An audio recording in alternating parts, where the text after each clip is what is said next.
দিনটা ছিল সোমবার, আর সেদিন ছিল রাখি পূর্ণিমা।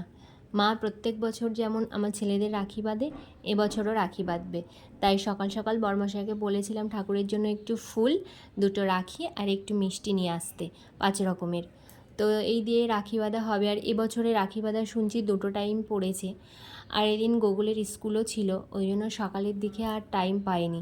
তাই জন্য রাখিটা সন্ধ্যাবেলাতেই বেঁধেছিল স্কুল থেকে বাড়ি আসার পরে। আর এদিকে মা দেখো সুন্দর করে পুজো দিয়ে নিয়েছে, আর গোপালকেও একটা রাখি পরিয়ে দিয়েছে। তো আমি সেদিন একটু ব্যস্ত ছিলাম, আর সারাদিন প্রচণ্ড বৃষ্টি হচ্ছিল, মানে খুব বৃষ্টি হয়েছে। এই বৃষ্টিটা কিন্তু সব দিকেই হয়েছে। আর এই দেখো এখন সন্ধ্যা দেওয়া হয়ে গেছে, আর ছেলেও স্কুল থেকে অনেকক্ষণ আগেই বাড়ি চলে এসছে, ও একটু পরেই টিউশন যাবে আবার। তো তাই জন্য মাকে বললাম যে তাড়াতাড়ি করে ওকে রাখিটা আগে বেঁধে দাও। তো ফার্স্টে সোহাগকেই বাঁধতে যাচ্ছিলো, তো সোহাগ তো কিছুতেই আর কি মানে দেবে না, মানে প্রদীপের তাপটা আর কি ওর মাথায় দিতে চাইছিল, কিন্তু দেবে না কিছুতেই।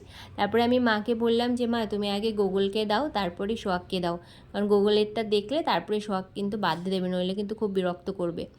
তো আগে ফার্স্টে দেখো গোগলকে রাখিটা বেঁধে দিচ্ছে, মানে তারপরে সোহাগকে দেবে। আর ও তো এক জায়গায় ঠিকঠাক মতো বসতেই জানে না মনে হয়, দাদা যা করবে ওকে দেখে দেখে সেটাই করতে হবে। কি আর বলবো। তো আগে ফার্স্টে দাদারটা দেখে নিল, তারপরে ও আর কি বাঁধলো।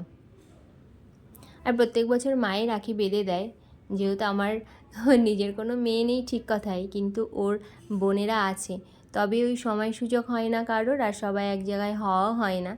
তো জানি না কোনো একদিন বা কোনো এক বছর ইচ্ছা আছে যে এক জায়গায় হয়ে রাখি বাঁধা বা এই ভাইফোঁটা এগুলো সেলিব্রেট করতে হবে। তো এই জন্য মাই আর কি প্রত্যেক বছর বেঁধে দেয়, রাখিটাও বাঁধে। আর ভাইফোঁটাতেই যদি আমরা এক জায়গায় হই কোনোভাবে, তাহলে হয়তো হবে, আর যদি না হয় তাহলে ওই মাই প্রত্যেক বছর ওদেরকে ফোঁটা দিয়ে দেয়। হ্যাঁ, আর দেখো সোহাগের দুষ্টুমি, কী দুষ্টুমি করছে ও, মানে সারাক্ষণ ওর বদমাইশি চলতেই থাকে। তো এভাবেই মোটামুটি ছোট করেই রাখিটা সেলিব্রেট হলো। আর আমরা সবাই জানি চারিদিকের পরিস্থিতি ভীষণ বাজে, কারোর মানে মন মানসিকতা তো ভালো নেই। মানে আমি আগের ভিডিওতেও বলেছি, এটা নিয়ে তো ভীষণই হচ্ছে, এখনও হচ্ছে, জানি না কবে এর বিচার হবে। তো ওই জন্য আর কোনো কিছু সেলিব্রেট করতেও ইচ্ছা করে না যেন। মানে এবছরটা জানি না পুজোটাও মানুষের কেমন যাবে, মানে এতটা খারাপ পরিস্থিতি, মানে ঠিক হয়েও যেন হচ্ছে না। কিছু কাজ করতে গেলে বা ভালো কিছু কাজ করতে গেলে আগে যেন ওই কথাটাই মাথায় আসছে, কোনো কাজ যেন মন থেকে করতে ইচ্ছে করছে না। তো যাই হোক, দেখো সোহাগকে মিষ্টি খাইয়ে দিয়েছিল একটু, সোহাগ দেখো মুখ থেকে বার করে দিল। মানে মিষ্টি জাতীয় জিনিস ও কোনো কিছুই খেতে চায় না, শুধু রসগোল্লাটা একটু ভালো খায়, নইলে কিন্তু ও আর কোনো মিষ্টি খেতে চায় না। তবে ঝাল বা স্পাইসি কোনো কিছু দাও ও কিন্তু ঠিক খেয়ে নেবে, কিন্তু মিষ্টিটা দিলে না ও একদম খেতে চায় না। তো দেখো দাদাকে দেখে নিয়েছে আগে যে দিদুন কেমনভাবে পরিয়ে দিয়েছে, এখন কিন্তু নিজে নিজে ও পড়ছে, নইলে আগেই যদি ওকে পড়াতো কোনোভাবেই হাতে রাখি বাঁধতো না।